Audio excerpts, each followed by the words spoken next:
امری واحلل عقدۃ من لسانی یفقهوا قولی۔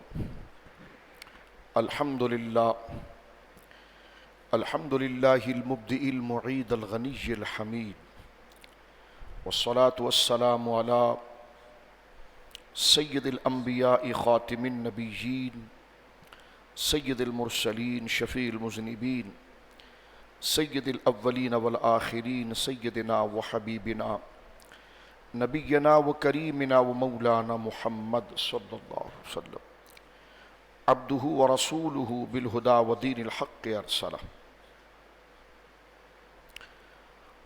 اما بعد فاعوذ باللہ من الشیطان الرجیم، بسم اللہ الرحمن الرحیم۔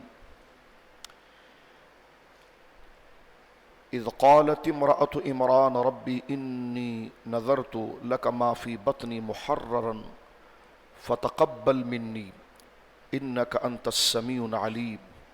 آمنت باللہ صدق اللہ العظیم۔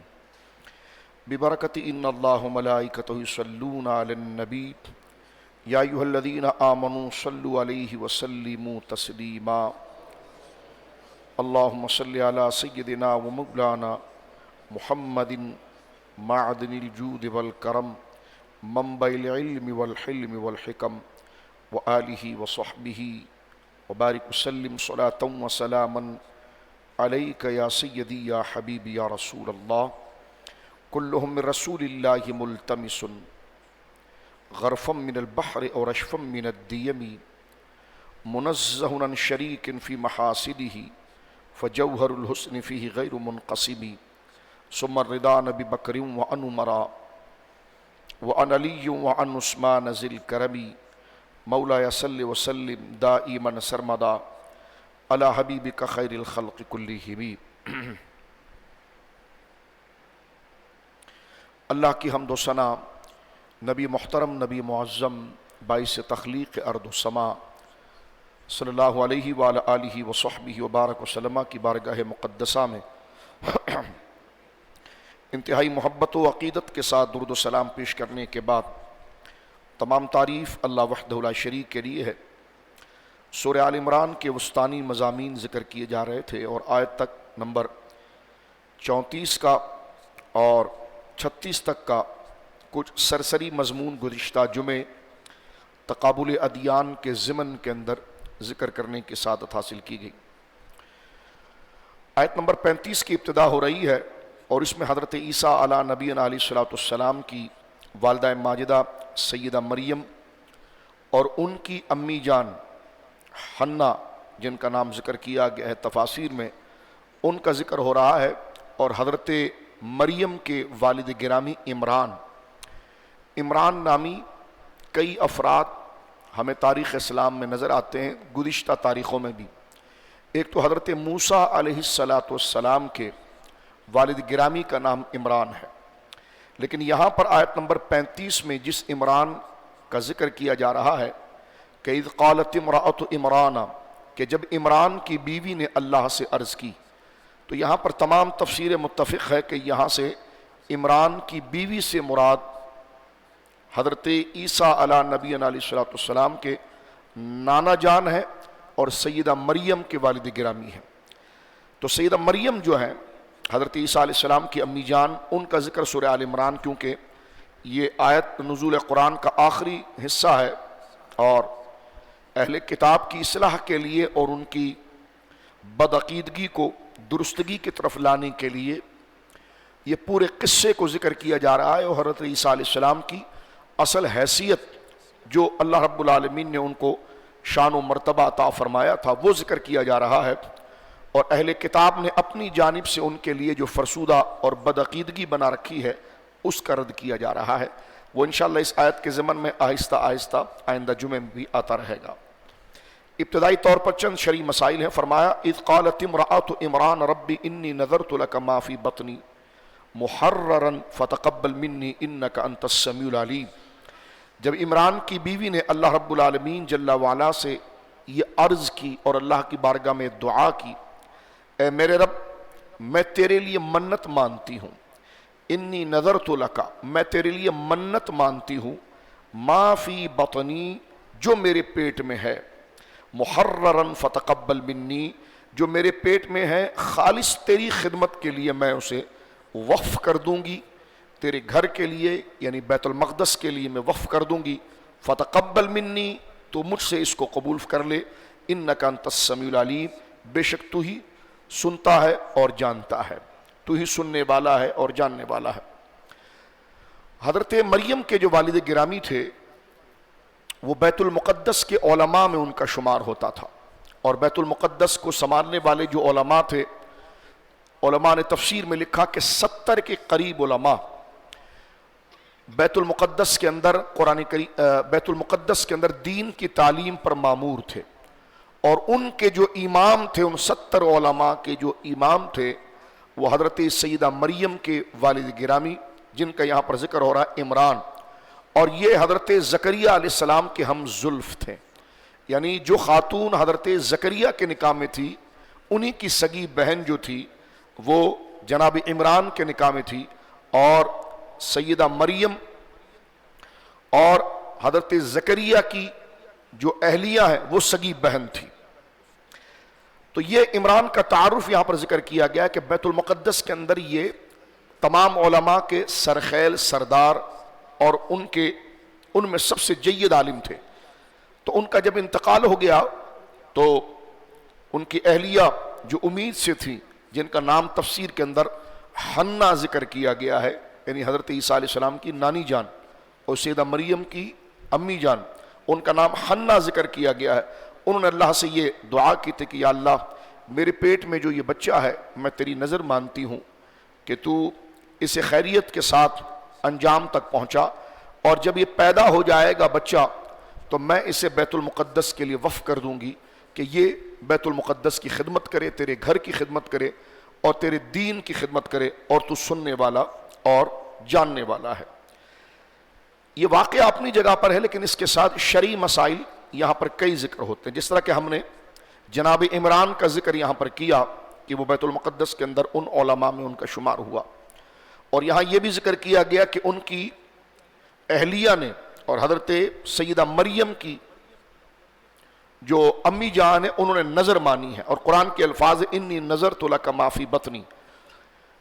شریعت مطہرہ کے احکام یہ ہے کہ حضور علیہ السلام کی جو شریعت ہے، جو طریقہ ہے، یہ بات ذرا سمجھنے کے لائق ہے کہ ہم اسلام کو دو طریقوں سے سمجھتے ہیں، ایک کے لیے ہم دین کا لفظ بولتے ہیں اور ایک کے لیے ہم شریعت کا لفظ بولتے ہیں۔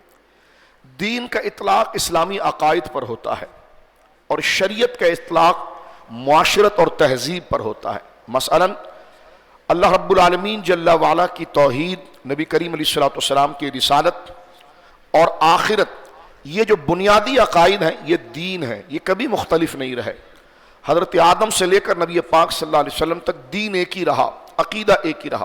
ہاں، لوگوں کی بدنی طبیعت، ساخت، ماحول، حالات کی وجہ سے ان کے لیے عبادت کی صورتیں مختلف ہوتی رہیں، خوراک کے اعتبار سے، پہننے کے اعتبار سے، رہن سہن کے اعتبار سے اور عبادات کے اعتبار سے۔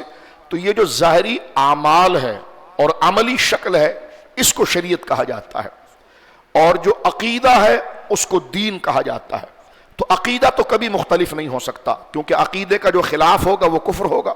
تو عقیدہ بالضبط ترتیب کے ساتھ وہی ہے، توحید کا، اللہ رب العالمین جل وعلا کی وحدانیت اور اس کے وجود، واجب الوجود ہونے کا، انبیاء پر، آخرت پر۔ تو جتنے انبیاء آئے وہ ایک ہی عقیدہ لے کر آئے، پھر اس کی تفصیل ہو جاتی ہے، لیکن شریعت سے مراد عمل فروعیہ ہے، یعنی احکام، نماز، روزہ، زکوٰۃ، حج، کیا کھانا ہے، کیا نہیں پینا، کیا پینا ہے، کیا نہیں پینا ہے، اور رشتے، ناطے، معاملات میں کس طریقے کا گویا کہ تاثر رکھنا ہے۔ تو لوگوں کی طبیعت، حالات اور ماحول کے اعتبار سے اللہ رب العالمین جل وعلا ہر نبی کو الگ شریعت دی ہے۔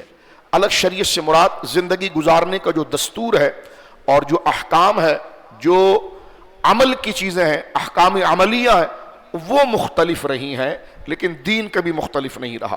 جس طرح کہ دیکھیں پہلی امتیں جو گزری ہیں ان میں کچھ جانور کھانا حرام کر دیا گیا تھا، جیسے بنی اسرائیل پر جو ہے وہ اونٹ کے گوشت کو کھانا حرام کر دیا گیا تھا کہ وہ اونٹ نہیں کھا سکتے، لیکن حضور سید عالم صلی اللہ علیہ وسلم کی شریعت کے اندر اونٹ کو نہر کر کے اس کو ذبح کر کے اس کو کھانا جائز قرار دیا گیا۔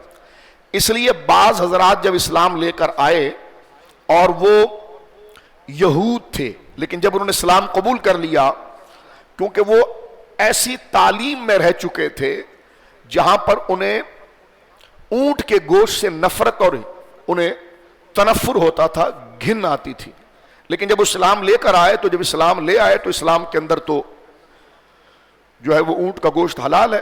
تو جب ان سے کہا گیا، کھانے کی دعوت ہوئی اور ان سے کہا گیا کہ آپ یہ گوشت کھائیے، تو انہوں نے کہا نہیں، ہماری طبیعت اس بات کو پسند نہیں کرتی ہے، ہم اس کو حلال سمجھتے ہیں کیونکہ شریعت نے حلال کیا ہے، ہم منع نہیں کرتے، لیکن ہم خود نہیں کھاتے، ہماری طبیعت اس سے بیزاری کی طرف آتی ہے۔ تو قرآن کریم کی آیت نازل ہو گئی کہ ادخلوا فی السلم کافہ، پورے اسلام میں آ جاؤ۔ جب تم ادھر تھے لیکن جب ادھر آ گئے تو اسلام نے جس چیز کے لیے استعمال کرنے کے لیے اور اسلام نے جن چیزوں کے لیے جواز کا حکم دیا ہے تو اس کو عملی شکل دو اور اس سے نفرت یا اس سے تنفر نہ کرو۔ تو یہ شرائع کا اختلاف ہے اور یہ جو ہے وہ شریعت کا اختلاف ہے۔ اختلاف بمعنی یہ، جس طرح میں نے عرض کر دیا کہ کچھ چیزیں عقائد کے اعتبار سے نہیں، کیونکہ عقائد کا جو خلاف ہوگا وہ تو کفر ہوگا۔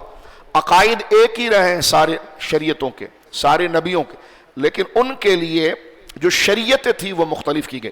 لیکن یہ بات بھی سن لیجئے، حضور سید عالم کو جو شریعت دی گئی ہے اس میں اکثر مسائل وہ ہیں جو بنی اسرائیل میں کنٹینیو چلے آئے تھے اور وہ بالکل اس امت کے مزاج کے موافق تھا، تو شریعت مطہرہ نے اس کو منع نہیں کیا، جیسے نظر ماننا۔ یہاں پر دیکھیں یہ حکم آ گیا قرآن کا۔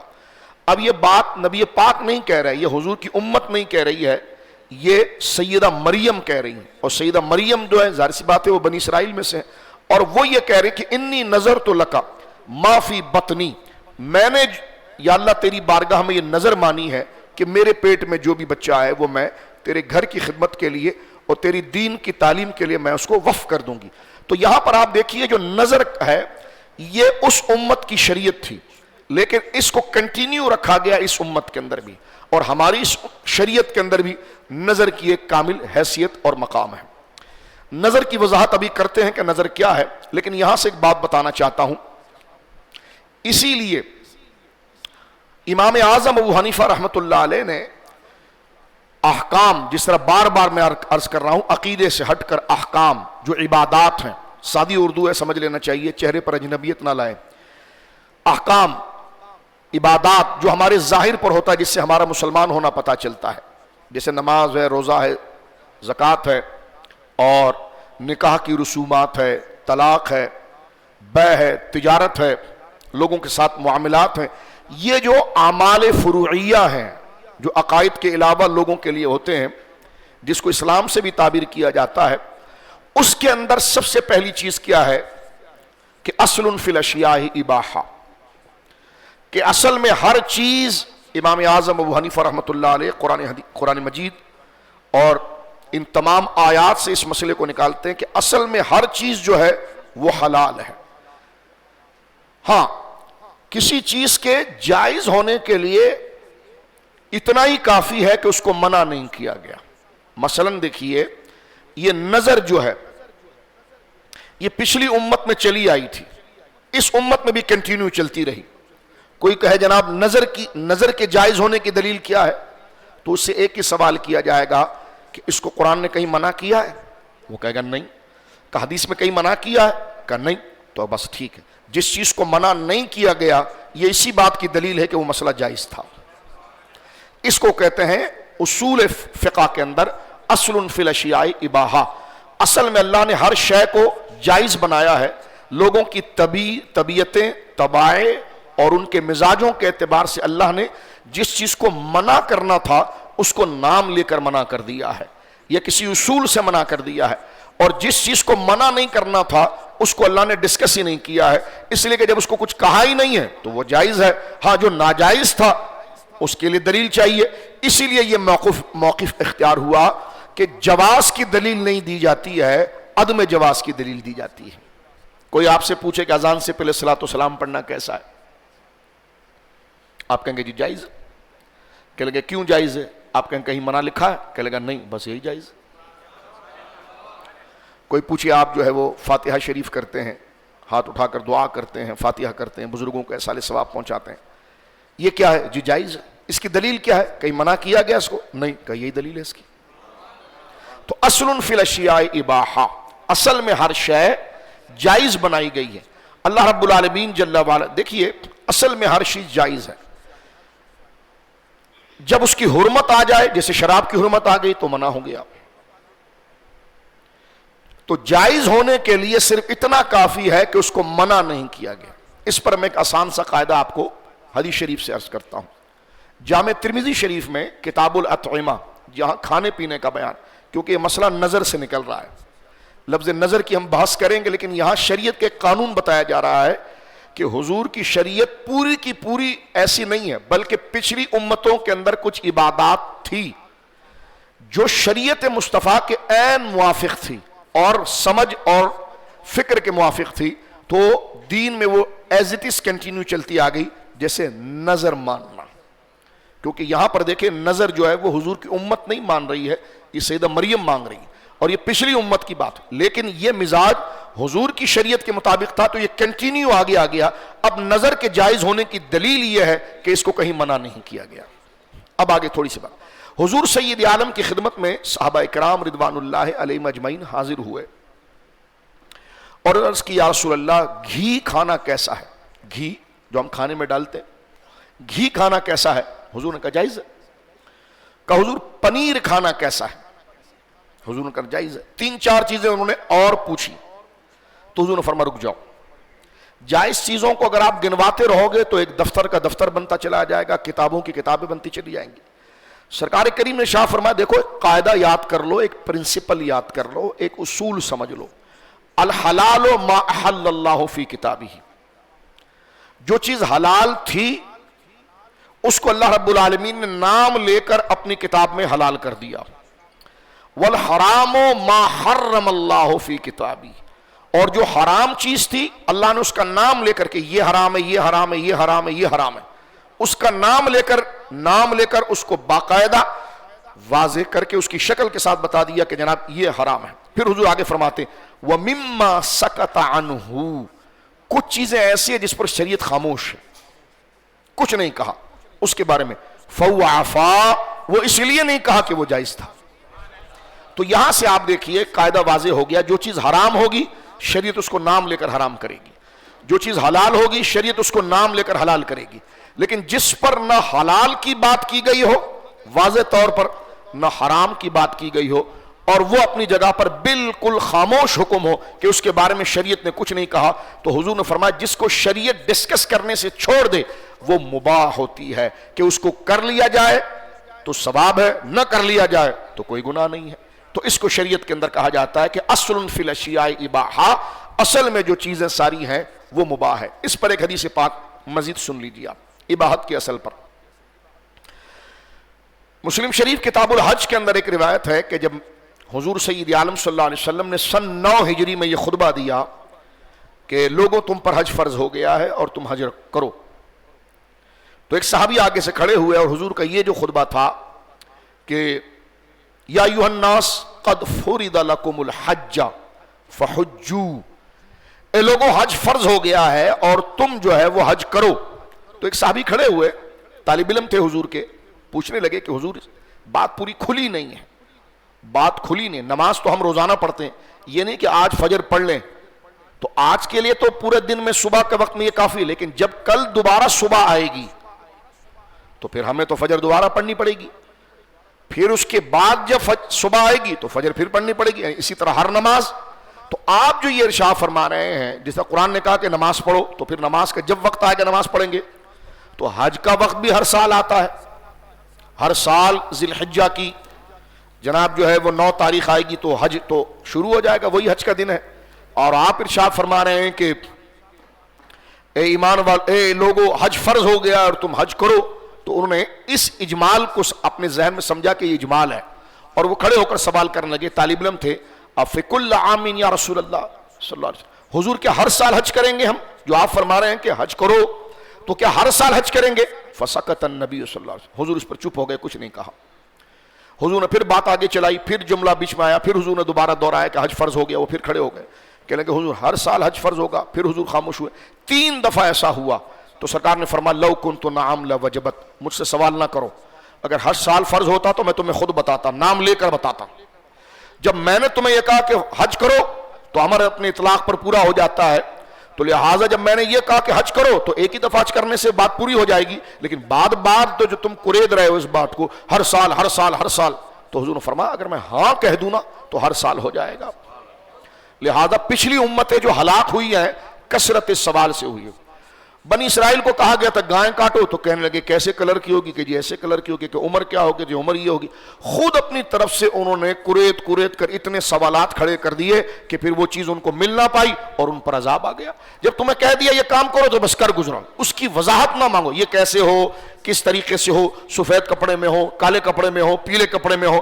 فرمائیے تو جب تم سوالات لگاؤ گے تو پھر شریعت جواب دینا شروع کرے گی. جب جواب دینا شروع کرے گی تو تمہارے لیے عمل کرنا پھر مشکل ہو جائے گا.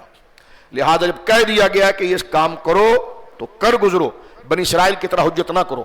اب حضور آگے ارشاد فرماتے ہیں اور ایک قاعدہ دیتے ہیں. فرماتے ہیں حضور کہ دیکھو فَإِذَا أَمَرْتُكَ، وہی بات اباحت کی کہ اصل میں ہر چیز جائز ہے،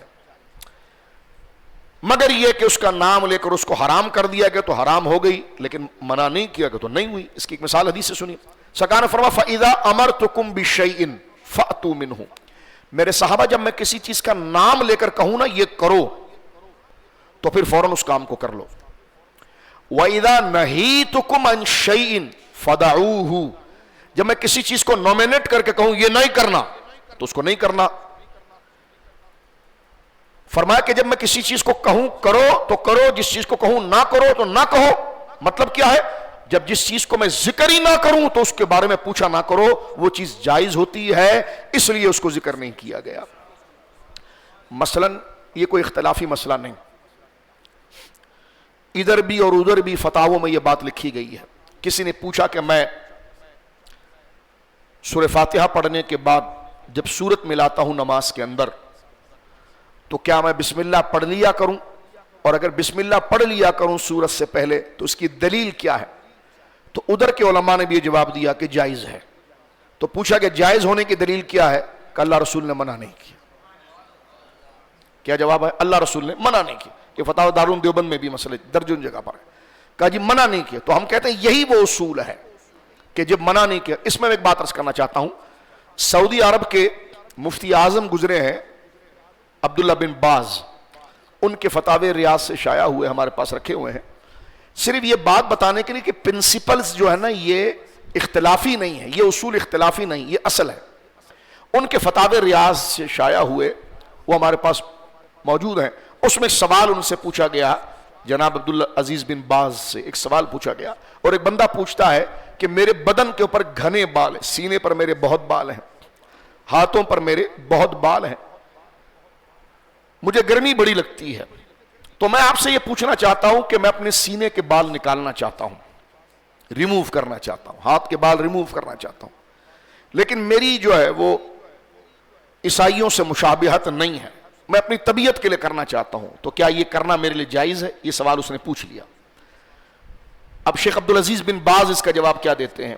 وہ کہتے ہیں جی جائز ہے، آپ کر سکتے ہیں. کیوں؟ اللہ رسول نے منع نہیں کیا. تو یہی بات ہم ترتیب کے ساتھ کہہ رہے ہیں کہ جس کے منع پر دلیل نہیں ہوگی وہ اس کے جائز کا مسئلہ ہوگا. یہی اہل سنت کے معمولات ہیں، چاہے فاتحہ شریف ہو، چاہے میلاد شریف ہو، جتنی بھی چیز ہے ایک مستحب عمل ہے، کریں تو اچھی بات، نہ کریں تو کسی پر کوئی گناہ نہیں ہے اور کوئی فرض واجب نہیں ہے. اور اس کے جائز ہونے کی دلائل اپنی جگہ پر واضح اور موجود ہیں، لیکن اس قاعدے کے قانون میں یہ بات کی جا رہی ہے کہ اس کے جائز ہونے کی دلیل یہ ہے کہ اس کو منع نہیں کیا گیا. اس کو عربی زبان میں کہتے ہیں مباح، اصول فقہ میں کہتے ہیں مباح. مباح اس کو کہتے ہیں کہ جس کے کرنے میں نہ ثواب ہے نہ گناہ ہے. ہاں اگر اچھی نیت کے ساتھ کیا جائے گا تو وہ مباح کام اچھی نیت کی وجہ سے جائز ہو جائے گا. اس قانون کو سمجھنا ضروری تھا. اب آگے چلتے ہیں. دیکھیں سیدہ مریم کی امی نے، جب سیدہ مریم ان کے بطن میں تھی، ان کا خیال یہ تھا کہ شاید میرے پیٹ میں بیٹا ہوگا، کیونکہ مسجد کی خدمت یا دین کی خدمت تو بیٹا ہی کرتا ہے. تو انہوں نے یہ نظر مان لی. حالانکہ سیدہ مریم پیدا ہوئی، آگے بات آ رہی ہے، تو انہوں نے کہا کہ میں یہ نظر مانتی ہوں کہ میرے پیٹ میں جو بچہ ہے میں اس کو آزاد کر دوں گی مولا تیرے دین کے لیے، کہ وہ تیرے دین کی خدمت کرے. جس طرح قرآن مجید نے بھی ذکر کیا ہے کہ دین کے لیے لنگڑے لولے پاگل کو نہیں ڈالو. اگر تمہارے بچے ذہین ہیں نا تو ان کو ذہانت کے لیے جب پڑھا رہے ہو تو دین کو بھی ذہین بچے دو. قرآن کریم نے کہا نا فلولا نفر من کل فرقۃ طائفۃ لیتفقہوا، فرمایا کہ پھر سارے ہی مسلمان وما كان المؤمنون لينفروا كافہ، اللہ فرماتا سارے مسلمان مل کر دین کا علم حاصل کرنے کے لیے نہ دوڑ پڑیں. اگر سب مدرسے میں آ جائیں گے تو بازار میں کون بیٹھے گا، کاروبار کون کرے گا، بزنس کیسے چلے گا؟ تو قرآن کہتا ہے ما كان المؤمنون لينفروا كافہ، سارے کے سارے لوگ مدرسے کا رخ کر کے بہترین عالم بننے کے پیچھے نہ بھاگیں، ورنہ یہ بازار کیسا چلے گا، یہ مارکیٹ کیسے چلے گا، دنیا کا رواج کیسے چلے گا؟ اللہ آگے فرماتا فلولا نفر من کل فرقۃ، تم میں سے ہر لوگوں میں سے، ہر گروہ میں سے، ہر جماعت میں سے، ہر برادری میں سے اچھے ذہین لوگ نکلیں کچھ، اور وہ الگ سے جائیں، آدھے سے زیادہ لوگ دنیا کو سنبھالیں، اور کچھ فلولا نفر من کل فرقۃ. کیا یہ اچھا ہو کہ تم میں سے ہر فرقہ، ہر قبیلہ، ہر گروہ سے کچھ لوگ نکلیں، ان کے بچے نکلیں اور وہ علم دین کو حاصل کریں اور مکمل فقہ حاصل کریں، پھر وہ لوٹ کر آئیں اور اپنی برادری اور اپنے قوم کو اللہ کی باتوں سے ڈرائیں اور اچھی باتوں کی بشارت دیں. وہی بات یہاں پر موجود ہے. انہوں نے کہا کہ میں اپنے پیٹ میں جو بچہ ہے اس کو میں وقف کرنا چاہتی ہوں تاکہ وہ دین پڑھے اور منبر واعظ پر بیٹھے لوگوں کو دین سمجھائے. یہ پیاری نیت تھی حضرت عیسیٰ علیہ السلام کی نانی جان حنا عمران کی بیوی سیدہ مریم کی امی جان کی، لیکن انہوں نے جب دیکھا تو بیٹی پیدا ہو گئی. آگے ذکر ہوا، لیکن یہاں پر میں صرف ایک جملے کا عرض کرنا چاہتا ہوں کیونکہ یہ بہت زبردست آیات یہاں سے شروع ہو گئی. میں نے اس سے پہلے بھی کہا آپ کو کہ سورہ آل عمران پڑھنے جیسی سورت ہے، کیونکہ سورہ آل عمران نزول قرآن، یعنی قرآن جب ختم ہو رہا ہے اس کی آخری صورتوں میں سے، اور اسلامی ریاست قائم ہو چکی ہے. کچھ دن پہلے ہم نے ایک دہریے کی بات سنی. وہ دہریہ جو انگریزوں کا ٹاؤٹ ہے شبر، وہ کہنے لگا جی اس دور میں کون سی ریاست مدینہ تھی، اس دور میں کون سی سڑکیں تھی؟ تو ہم نے کہا ریاست مدینہ سے مراد اسپتال نہیں ہے، ریاست مدینہ سے مراد سڑکیں نہیں ہیں، ریاست مدینہ سے مراد نظام اور عدل ہے کہ کس کا کیا حق ہے، کس طرح پہنچایا جائے گا. وہ پرنسپلز ہے. شبر جب تم انگریزوں کے جوتے چاٹ کر ان کے اتنے پیارے بنے ہوئے ہو تو تمہیں سمجھنا چاہیے کہ ریاست مدینہ کس چیز کے لیے بولا جاتا ہے. ریاست مدینہ اور بنیادی پرنسپلز کے لیے بولا جاتا ہے جو انسانیت کو اٹھاتی ہے، اور وہ عدل ہے اور وہ نظام ہے. وہ جناب رسول اللہ نے دیا، خلفاء نے نافذ کیا. ہاں اس دور میں اس دور میں اپنے طریقے سے معالج کے طریقے تھے، اس دور کے جو تقاضے تھے اس تقاضے کے اعتبار سے راستے تھے، اس دور کے اعتبار سے جو کمیونیکیشن کی ضرورت تھی وہ اس دور کی سب سے زیادہ سیولائز ان کے پاس تھی. جبکہ سب سے بڑی سیولائزیشن اس وقت روم تھا. لیکن جب خلفائے راشدین آئے، فاروق اعظم کو شبر ملحد پڑھ کر دیکھ، فاروق اعظم نے اس وقت کی سیولائز یعنی معاشرے کو ایسا سیولائز کیا، فوج کا نظام، پولیس کا نظام، پوسٹ کا نظام، دریاؤں کا نظام، کھیتی باڑی کا نظام، شہروں کو آباد کرنے کا نظام.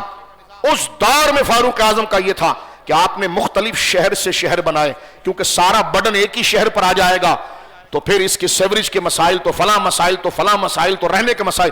آپ شہروں کو بناتے تھے، یہ شہر ہے اس میں ایک لمٹ آبادی ہوگی، اس کے بعد دوسرا شہر آباد کرتے تھے، اور اس سے آپ بینیفٹ یہ رہتے تھے کہ اب جب 2 شہر ہوں گے تو 2 مارکیٹ ہو جائے گی، اب بزنس بھی آگے بڑھے گا.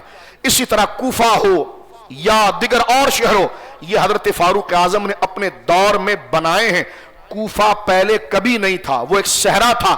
آپ نے دیکھا کہ عراق کے لوگوں کو یہاں سے نکل کر ملک شام جانے کے لیے بہت لمبا ڈیزرٹ اور صحرا کا راستہ طے کرنا پڑتا ہے، ہلاکت ہو جاتی ہے، کوئی کھانے پینے کی چیز نہیں ہے.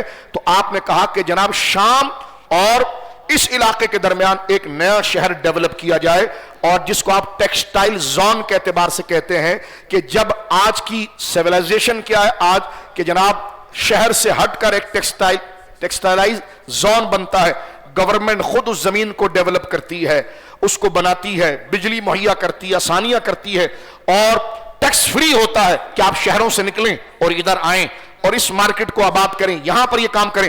فاروق اعظم نے اسی طرز پر کوفے کی پوری زمین کو ڈیولپ کیا، مکانات خود بنائے، اور آپ نے دیکھا کہ کس علاقے کے لوگ زیادہ سخت ہیں اور ان کی وجہ سے وہاں مزاحمت بہت ہوتی ہے اور اچھے تاجر کام نہیں کر پاتے، چن چن کے آپ نے لسٹ بنائی، ان کو وہاں سے اٹھایا، فری میں ان کو وہاں پر مکانات دیے، بزنس دیے، تو ایک شہر بھی آباد ہوا، ایک ہب بھی آباد ہوا۔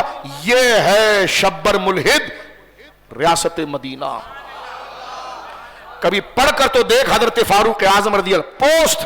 آج آپ کے پاس ای میل ہے، آپ کے پاس انٹرنیٹ ہے، آج آپ کے پاس پوسٹ کا اعلیٰ نظام ہے، لیکن جنگ ہو رہی ہے ملک کے شام کے آخری حصے میں، فاروق اعظم مدینے میں بیٹھے ہیں، یوں پوسٹ پہنچتی ہیں وہاں پر، یعنی آپ نے ہر مائل کے بعد ایک آفس بنایا، یہ پوسٹ ادھر جاتی، ادھر سے ادھر جاتی، ادھر، جو اس وقت کمیونیکیشن کا جدید طریقہ تھا۔ فاروق اعظم رضی اللہ تعالیٰ نے یہ بڑے بڑے بر اعظموں کو جو گویا کہ فتح کیا، اگر ان کا رابطہ، مین مجاہدین کا رابطہ مرکز سے نہیں ہوتا تو کس طرح یہ سارا معاملہ گویا کہ کمپائل ہو سکتا تھا، جم سکتا تھا؟ تو گویا کہ یہ فاروق اعظم رضی اللہ تعالیٰ، پڑھے نا کبھی آپ فاروق اعظم کو پڑھے کہ کس طریقے سے آپ نے ریاست کو کھڑا کیا، اور 32 لاکھ مربع میل آپ کی ہتھیلی میں تھے، یہاں بات کرتے تھے، بات وہاں پر پہنچتی تھی، وہاں جو ہو رہا ہے بات یہاں پہنچتی تھی، یعنی اس وقت کا جو جدید کمیونیکیشن سسٹم تھا وہ آپ نے کر کے دکھایا۔ لیکن سب سے بڑی شرط یہ تھی، اس میں سب سے بڑا نظام عدل کا تھا کہ کوئی بندہ خیانت نہیں کر سکتا تھا، چوری نہیں کر سکتا تھا۔ آپ حج کے لیے گئے، ایک غلام روتا ہوا آیا اور کہنے لگا حضرت مجھے مصر کے گورنر کے بیٹے نے ایسے مارا ہے۔ تو تمہاری طرح نہیں ہے کہ تم کبھی ایک تنظیم کے لیے ساکس بن جاتے ہو، موزہ بن جاتے ہو، کبھی وہ فاروق اعظم تھے، وہ ریاست مدینہ تھی، اس میں چمچوں کا کوئی گزر نہیں تھا، ٹیلنٹ دیکھا جاتا تھا۔ ریاست مدینہ کا جو امیر حضرت عمر ہے وہ اتنا سنجیدہ تھا کہ مسجد میں ایک شخص، عبادت ہے نا، ایک بندہ آیا اور بڑے ایسے سر جھکا کر عبادت کرنے لگا، آپ نے ان کو بلایا، ادھر آؤ، فرمائیے کندھے نیچے کیوں کر کے نماز پڑھ رہا تھا؟ کہنے لگا میں انکساری کر رہا تھا۔ فرمائیے ڈرامہ اور مذاق نہیں کرنا، انکساری دل نرم کرنے کا نام ہے، بناوٹ یہاں پر نہیں کرنا، یعنی بالکل وہ بناوٹ کو پسند نہیں کرتے تھے، کہ کام کر کے دکھاؤ کام۔ یہ فاروق اعظم رضی اللہ تعالیٰ عنہ کا نظام۔ آپ نے اس غلام کو کہا کس نے مارا؟ کہا گورنر کے بیٹے نے مارا۔ تبدیلی آئی رے، موٹر سائیکل روڈوں پر چلا رہے تھے۔ میں نے کہا دیکھو یہ گورنری کا نظام۔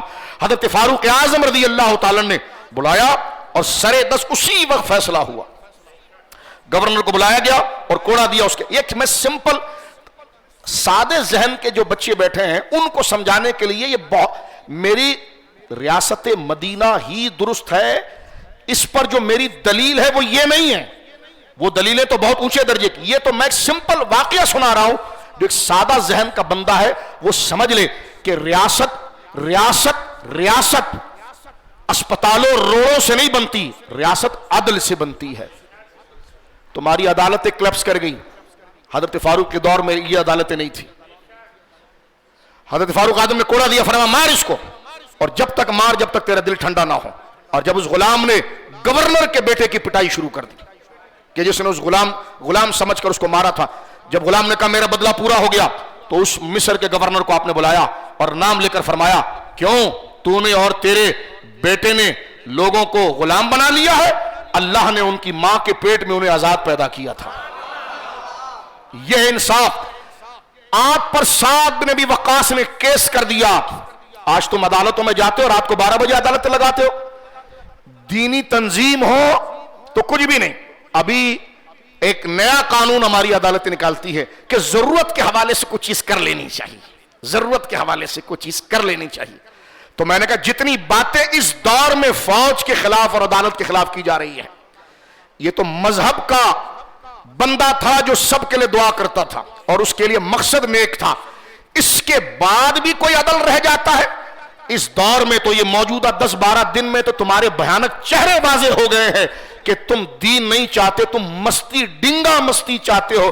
اس لیے ایک بے باک بڑبڑ بھی کر رہا ہو ملک کو توڑ بھی رہا ہو لیکن تمہیں اس کی فکر نہیں ہوتی، اور جو مصلی میں سجدہ رکھ کر اس ملک کی سلامتی کی بات کر رہا ہوتا ہے اس کو تم الٹا لٹکاتے ہو، تو تھوکتے ہیں ہم تمہارے اوپر اس لیے کہ تمہارے پاس عدل نہیں ہے، عدل ہوتا تو تم برابری کرتے۔ تو لہذا مذہب کے جو ماننے والے ہیں، اور الحمدللہ سب مسلمان ماں کے پیٹ سے مذہبی پیدا ہوتے ہیں، داڑھی ہو یا نہ ہو وہ اصلاً میں مذہبی ہوتا ہے، اس کو یہ سمجھ لینا چاہیے کہ تمہیں کوئی اپریشیٹ کرے یا نہ کرے، تم اللہ کی رضا کے لیے کام کرتے رہو۔ فاروق اعظم پر سمن بھیجایا کوفے سے، کوفے کے چیف جسٹس زید بن ثابت نے سمن بھیجا، کس کو؟ وقت کے امیر المومنین فاروق اعظم کو۔ پھڈا کیا تھا؟ ایک پلاٹ کے اوپر تھا۔ یہ ہے ریاست مدینہ۔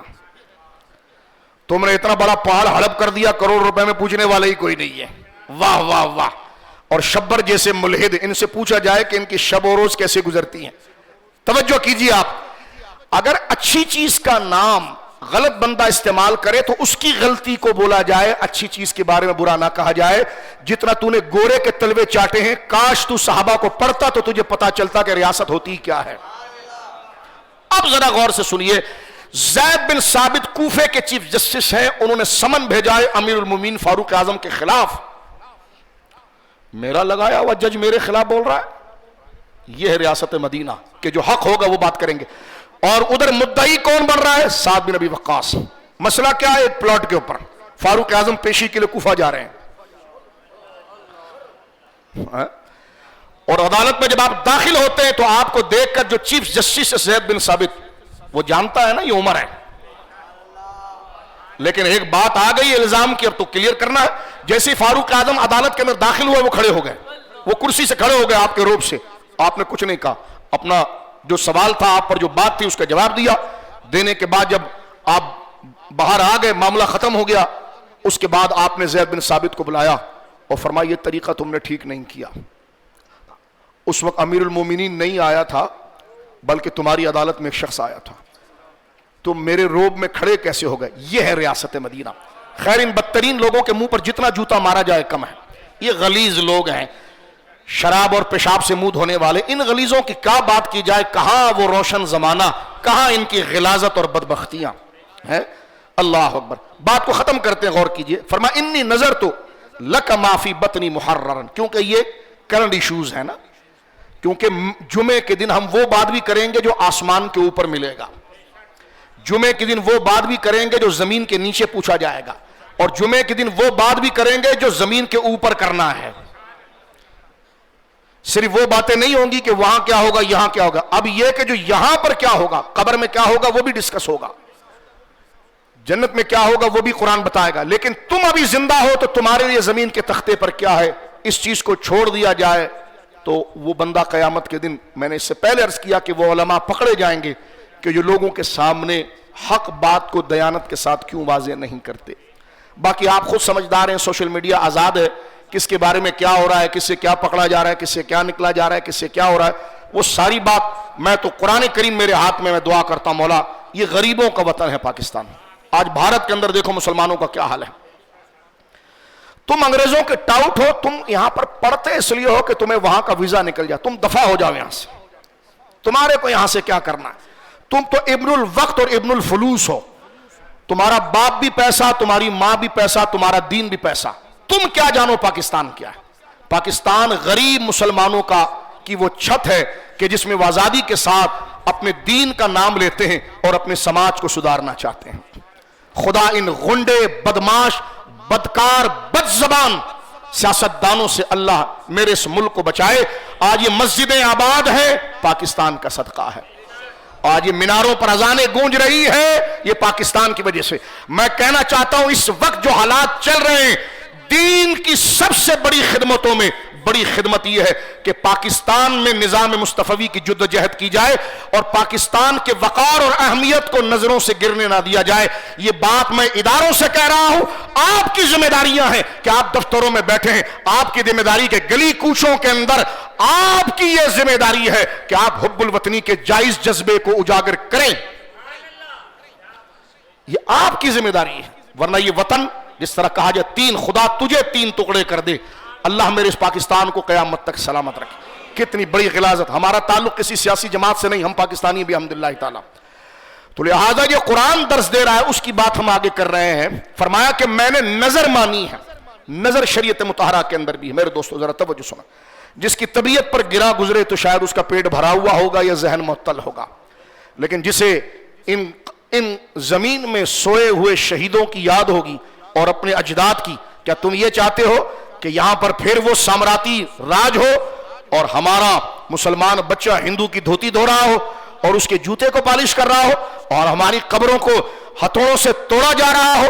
لعنت ہے تمہاری زندگی کے اوپر، تم نے پاکستان کو سمجھا ہی نہیں ہے. جنہوں نے 20 لاکھ لوگوں نے ہجرت کی نا، شبر تیرے جیسے 100 چپڑاسی تھے، وہاں پر ان کے پاس چپڑاسی ہوتے تھے، لیکن اتنی بڑی تجارت کو چھوڑ کر اگر وہ پاکستان کے آئے تو آئے ہیں دین کے لیے، نظام کے لیے، قرآن کے قانون کو نافذ کرنے کے لیے.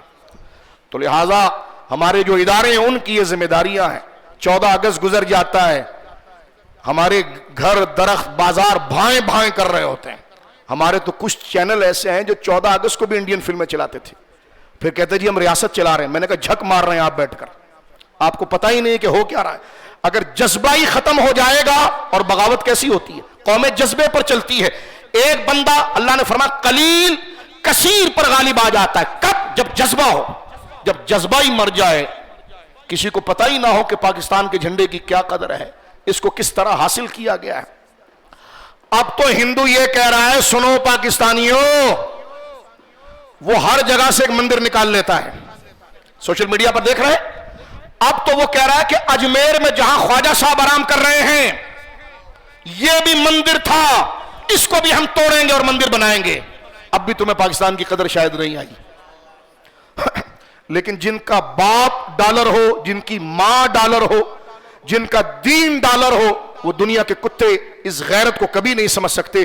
وہ ان عظیم لوگوں کے پاؤں کی دھول بھی نہیں بن سکتے جو قائد اعظم محمد علی جناح کی کال پر 20 لاکھ لوگوں نے اس طرف ہجرت کی تھی. ان کا جذبہ کتنا پاک تھا. اس لیے اس وطن کا نام کھاؤ وطن نہیں رکھا گیا، پاکستان رکھا گیا، جس کا نام ہے پاک فکر اور پاکیزہ روح اور عدل اور پاکیزہ مزاج کے رہنے والوں کی زمین. پاکستان، استان کہتے ہیں زمین کو، پاک کہتے ہیں جن کے عقیدے بھی پاک اور جن کی فکر بھی پاک. اللہ اس ملک کو سلامتی عطا فرمائے.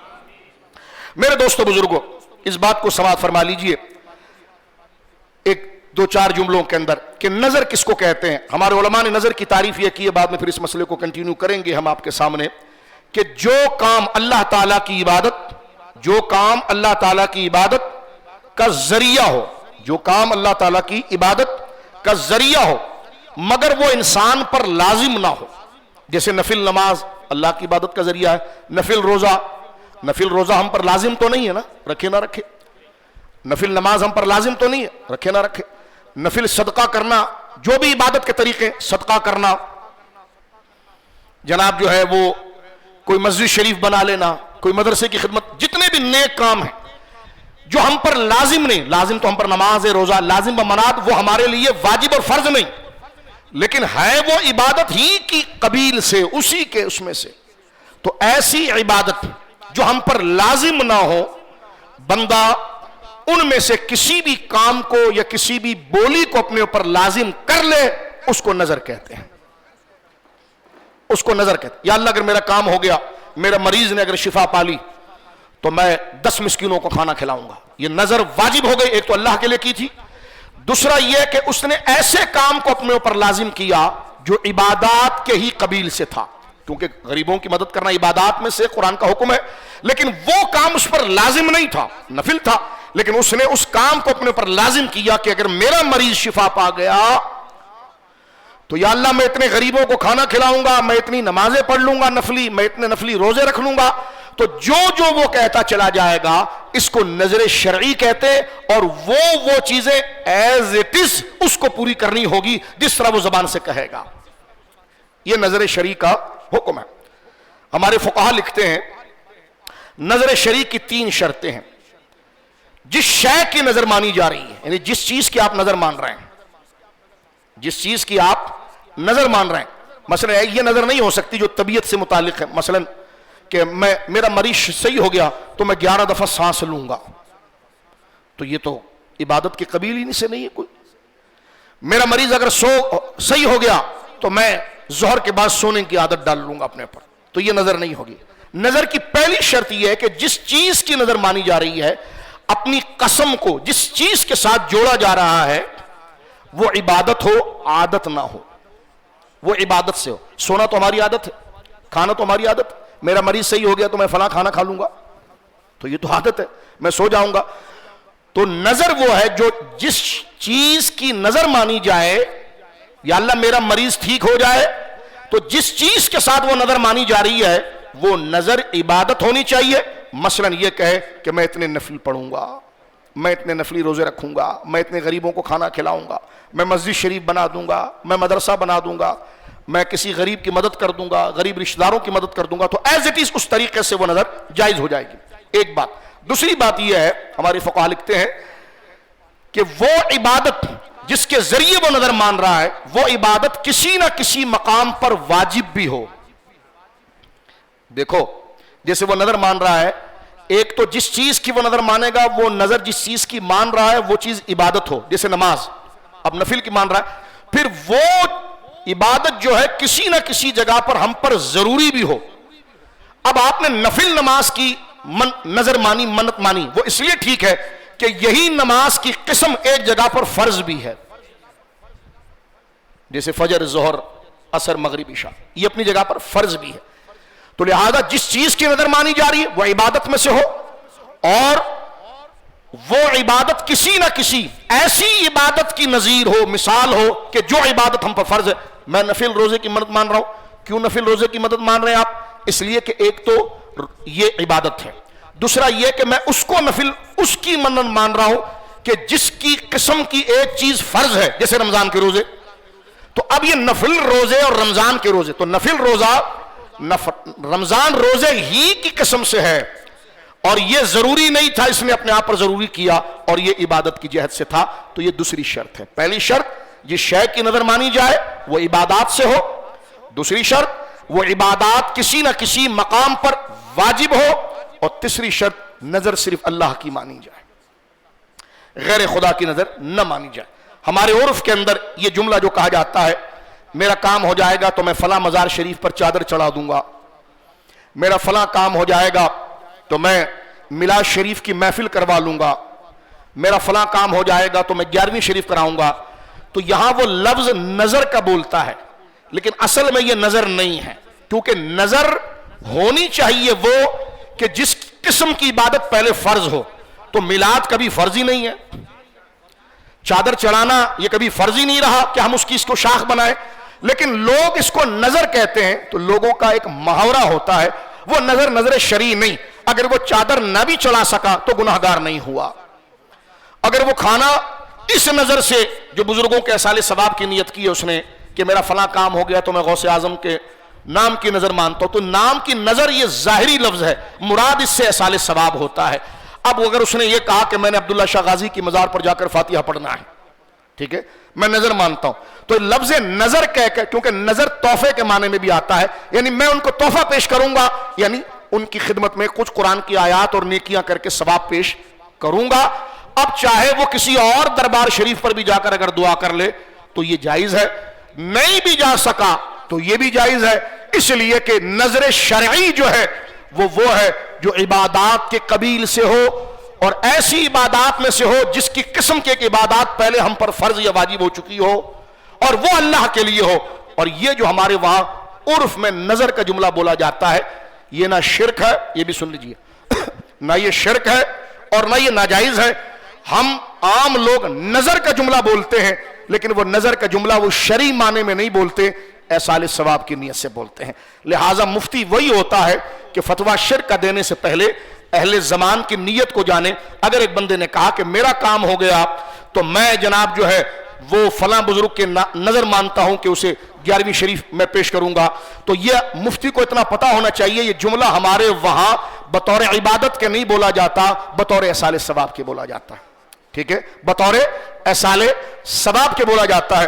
نہیں جناب، اس پر تو غوث پاک کا نام آ گیا نا، اب پھر بھی آپ اس کو شرک نہیں کہہ رہے ہیں، میں نے کہا قربانی میں تو آپ نے 3 بکرے لائے تھے نا؟ کہا ہاں ہاں بڑے اچھے دام میں مل گئے تھے مجھے. تو میں نے کہا وہ کن کن کے لائے تھے؟ کہ لگے ایک میرے ابا کا تھا، ایک میرا تھا، ایک امی کا تھا. تو میں نے کہا ایک تو ابا کا ہو گیا، ایک تو امی کا ہو گیا، ایک آپ کا ہو گیا، اللہ کا کیا ہوا؟ کہنے لگے وہی اللہ کا تھا. تو پھر میں نے کہا ابا کا کہاں گیا؟ تو کہا وہی ابا کا تھا. تو پھر میں نے کہا اللہ کا کہاں گیا؟ کہنے لگے آپ سمجھ نہیں رہے شاہ صاحب. میں نے کہا میں سب سمجھ رہا ہوں، آپ سمجھا دیجئے. کہنے لگا مراد یہ ہے تھا تو اللہ کا، یعنی کٹے گا اللہ کے نام پر. تو میں نے کہا پھر ابا کے نام پر کیسے ہو گیا؟ کہ ثواب ابا کو پہنچے گا. میں نے کہا یہی بات ہے کہ وہ لفظ ثواب کے لیے بولا جاتا ہے کہ پکا خدا کے نام پر ہے، اور جو لوگ کھائیں گے دعا کریں گے اس کا ثواب فلاں بزرگ کو پہنچے گا. تو وہ تعارف ثواب کا ہوتا ہے، اس بطور عبادت کا نہیں ہوتا. روزمرہ ہم یہ بات کر رہے ہوتے ہیں مسجد ابو بکر صدیق، مسجد حبیبیہ، تو یہ سب غیر اللہ کے نام پر ہے نا. لیکن کیوں؟ ایک تعارف کے لیے، ایک انٹروڈکشن کے لیے کہ یہ ہمارے گھر آئیے گا، ولیمے کا کھانا ہے. میں نے کہا کھانا تو اللہ کا ہوتا ہے. جب کھانا 11ویں کا نہیں ہو سکتا تو ولیمے کا کیسے ہو سکتا ہے؟